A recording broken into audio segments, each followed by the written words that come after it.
Senior కార్యకర్త నాయకుడు వాళ్ళ ఇంట్లోకి వచ్చి దౌర్జన్యంగా వారిని చంపే ప్రయత్నం చేసే సందర్భంలో ఆ బస్తీలో ఉన్న పక్కింటి వాళ్ళు వారిని కాపాడి వాళ్ళ ఇంట్లో పెట్టిన సందర్భం. అయినా కానీ వినకుండా ఆ ఇంట్లో ఉన్న డోర్లు, బెడ్రూమ్లో దాగుతే బెడ్రూమ్ డోరు, మెయిన్ డోరు, మరి మంచాలు కూడా ఇరగొట్టి మళ్ళా గుంజుకొచ్చి కొట్టిన సందర్భం చూస్తే నిజంగా ఇది చాలా దారుణం. మరి దీనికి బీఆర్ నుంచి వచ్చిన నాయకులు ఇక మా రాజ్యం మాదే ఉంటుందనే వల్ల కాంగ్రెస్ నాయకుల మీద దాడి చేయడం అనేది చాలా సిగ్గుచేటు. ఒక సర్పంచ్గా పనిచేసి,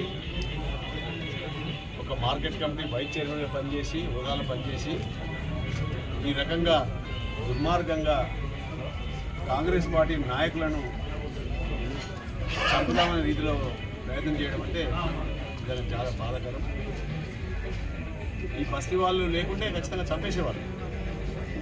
ఆయన గుర్తుకుపోయిన విధానం కానీ, ఆయన కొట్టే విధానం కానీ అన్ని చూస్తే ఇందుకు మొత్తం అయిపోయింది, చేతి ఫ్రాక్చర్ అయింది. ఇవన్నీ కార్యక్రమాలు చేసిన దుర్మార్గులు వదిలే ప్రసక్తి లేదు. దేనికైనా సరే అవసరమైతే ముఖ్యమంత్రి తీసుకుపోయి చూపిస్తున్న దుర్మార్గం ఎన్నో నడుస్తుంది. దాని ఇంకా ఎవరున్నారు? పోలీసులకు ఏం చెప్తున్నారు? కేసు చేయొద్దని చెప్తారు. చంపుదామని ప్రయత్నం జరుగుతూ ఉంటే వాళ్ళ మీద కేసు చేయొద్దని చెప్తారు. కొంత లీడర్ ఫోన్ చేసి వాళ్ళ పేర్లు వద్దు, మీకు తెలుసు, పబ్లిక్ తెలుసు అంతా ఎవరు ఫోన్ చేస్తారు, ఎవరు ఏం చెప్తారు అనేది నోటెడ్ కాదు పబ్లిక్. కానీ గతంలో బీఆర్ఎస్ పరిపాలన ఉన్నప్పుడు నడిచింది, కానీ ఈ కాంగ్రెస్ పరిపాలన జరగదు. ఎందుకంటే ఏకఛత్రవాద పార్టీ ఏమో అది ప్రాంతీయ పార్టీ నడిచింది, జాతీయ పార్టీ. ఇలా చాలా ప్రజాస్వామ్యబద్ధంగా ఉంటుంది. అట్లా ఏముంటుంది, బాజాబ్తా ఎక్కడో పిసిసి ప్రెసిడెంట్ కానీ, ముఖ్యమంత్రి కానీ, మన ఇన్ఛార్జి మంత్రి కానీ, స్థానికంగా ఉన్న నిజామాబాద్ జిల్లా, ఉమ్మడి జిల్లాలోని సీనియర్ నాయకులు కానీ అందరికీ ఈ విషయాన్ని తెలియజెప్తాం. ఎవరైతే బాధ్యులు ఉన్నారో వారి మీద కఠిన చర్యలు తీసుకునేట్టు ప్రయత్నం చేస్తాం. ఏ కార్యకర్తను కానీ, కాంగ్రెస్ కార్యకర్తను గత 30 సంవత్సరాల నుంచి బీఆర్ఎస్ టీడీపీకి ఎదురెడ్డి పోరాటం చేసిన నాయకుల మీద ఒక్కల మీద దెబ్బపడ్డా ఊరుకునే ప్రసక్తి లేదు. వాళ్ళు ఖచ్చితంగా కటకటాలకు పోవాల్సిందే.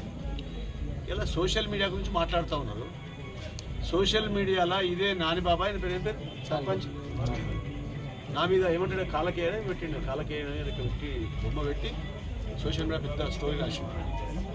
మళ్ళా మన వారం రోజుల కింద సీనన్న గురించి కూడా, నా గురించి కూడా మళ్ళీ అందులో పెద్ద స్టోరీ రాసిండు. కమిషన్ తీసుకున్నా మా వాళ్ళు కొంతమంది నాయకులు పోయి కొడతాం పెడతామా అన్నారు. నేను ఆ తప్పు చేయొద్దని చెప్పి, మనం ఆ దుర్గానం చేయొద్దు, వాళ్ళ పాపాలు వండుతాయి, పాపాలు వండినాడు ప్రాయశ్చిత్యం అవుతుంది, మనం ఆ తప్పు చేసే ప్రసక్తి లేదని చెప్పి మన నాయకులు కూడా కొంతమంది యువకులు ఉంటారు, కొడతామా, ఇంటికి పోతామా, సంగతి చూస్తాం, మరి అమ్మాయి ఏమి అడ్డముద్దడం మాట్లాడుతున్నాడు నాన్నగాడు, సర్పంచ్ గాడు అని చెప్పి నాకు ఫోన్ చేశారు. నేను అడిగి వద్దని చెప్పి, 80% మీరు ఆ పని చేయొద్దు, మన చట్టం ఉంది, చట్టం ప్రకారమే పని చేద్దాం, చట్టం పరంగా శిక్ష చేద్దామని చెప్పి. కానీ నిన్న జరిగిన సంఘటన చూసిన తర్వాత ప్రతి కాంగ్రెస్ కార్యకర్త ఎంత బాధపడుతారంటే ఇదేం దుర్మార్గము. ఇప్పుడు 30 సంవత్సరాల నుంచి మేము పార్టీని కాపాడుకుంటూ వస్తే మా పార్టీలకు వచ్చి మమ్మల్నే కొట్టుడంటే ఇది చాలా ఘోరమైన విషయం. కాబట్టి దీన్ని ఉపేక్షించలేదు. ఖచ్చితంగా ఇది ముఖ్యమంత్రి దృష్టికి, తర్వాత పిసిసి ప్రెసిడెంట్ దృష్టికి, జిల్లా మంత్రి దృష్టికి, మా ఎంపీ గారి దృష్టికి, అందరి దృష్టికి తీసుకుపోతాం. దీన్ని ఖచ్చితంగా దీని వెనుక ఉండి ఎవరు దీన్ని ప్రేరేపిస్తున్నారు, ఎవరు ప్రోత్సహిస్తున్నారు, బాన్స్వాడ ప్రజలకు అందరికి తెలుసు. దీని వెనుక ఉండి ఎవరు డ్రామాలు చేస్తారు, ఎవరు ఏం చేస్తారని తెలుసు. అంటే ఇంత పెద్ద సంఘటన జరిగితే పోలీసు వాళ్ళకు ఫోన్ చేస్తున్నట్ట ఏం కేసు చేయొద్దని. అసలు ఇదేం కథ, ఇదేం రాజ్యం నడుస్తుంది ఇక్కడ? గతంలో నడిచినట్టు నడుస్తుందా? ఊకుంటామా? ఊకుంటే ప్రసక్తి లేదు. ఏ కార్యకర్తకు ఎక్కడ దెబ్బైనా ఖచ్చితంగా నేను ఉంటా, ఇక్కడ వెళ్ళినట్టు ఉంటా, వాళ్ళని కాపాడే బాధ్యత నాది. వాళ్ళకి డెఫినెట్గా పనిష్మెంట్ అవుతుంది. ఆ పనిష్మెంట్ అయినా ఇన్స్పెక్టర్ ప్రసక్తి లేదు, వాళ్ళను వదిలే ప్రసక్తి లేదు. అసలు ఆ సంఘటన చూసి ఇంటికి డోర్లు తీసుకొచ్చి మళ్ళీ కొత్త డోర్లు పెట్టినాడు ఇక్కడ. అది ఇంకోటి పెద్దల కథ. వాళ్ళు మా ఇల్లంతా ధ్వంసం చేసిరని చెప్పి ఆ డోర్లు మా మంచాలు అన్నీ తుక్కు చేసిరని చెప్పి కంప్లైంట్ ఇస్తే వాళ్ళకి బెదిరించి మీకు కూడా ఇట్లా అవుతుందని చెప్పి బెదిరించి వాళ్ళకి కేసు రాలేదు. ఎక్కడ నడుస్తుంది ఈ దౌర్జన్యం? ఎక్కడ నడుస్తుంది? మీరు ఎక్కడున్నారు? మీరు ఏమి రాయలసీమలో ఉన్నారు అనుకుంటారా? మీరు ఇక్కడ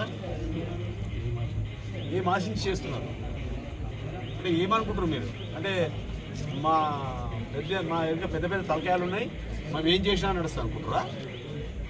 మీ వెనుక పెద్ద పెద్ద తలకాయలు ఉండొచ్చు, మా వెనుక కార్యకర్తల ప్రజల బలం ఉంది.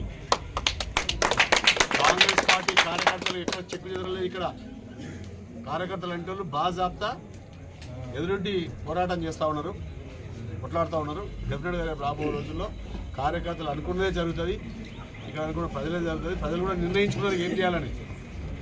వెయిట్ చేస్తున్నారు, సమయం కోసం వెయిట్ చేస్తున్నారు ప్రజలు. బాన్స్వాడ ప్రజలు సమయం కోసం వెయిట్ చేస్తున్నారు. అది సమయం ఇచ్చినప్పుడు వాళ్ళ విజ్ఞత ప్రదర్శిస్తారు, అది అప్పుడు తెలుస్తుంది. కానీ ఈ రకంగా చేసిన మాత్రం తీవ్రంగా ఖండిస్తూ ఉన్నాం. డెఫినెట్గా దీన్ని కమిషనర్ పోలీస్ నిజామాబాద్ దృష్టికి ఆల్రెడీ పాపం రాత్రి ఏసీపీ గారు, సిఐ గారు, ఎస్ఐ గారు వాళ్ళందరూ గట్టిగానే వచ్చి చూసినట్టున్నారు. అంతా చూసినాక వాళ్ళకు కూడా చేయక తప్పదు. ఇక వాళ్ళకు ఎంత ప్రెజర్ వచ్చినా కానీ అలా కనబడుతుంది, క్లియర్గా కనబడుతూనే ఉంది. కాబట్టి డెఫినెట్గా దాన్ని ఎస్కేప్ చేయకుండా అయిపోయింది. కాబట్టి ఏదేమైనప్పటికీ ఇలాంటి చర్యలు మనము ఉపేక్షించలేదు. ఖచ్చితంగా అధిష్టానం దృష్టికి తీసుకుపోతాం. దీన్ని ఎక్కడి వరకు అయితే సరే తీసుకుపోయి ఖచ్చితంగా భీమాశంకర్ గారు న్యాయమయ్యేటట్టు మళ్ళీ ఏ కార్యకర్త మీద కూడా ఈ రకంగా రాకుండా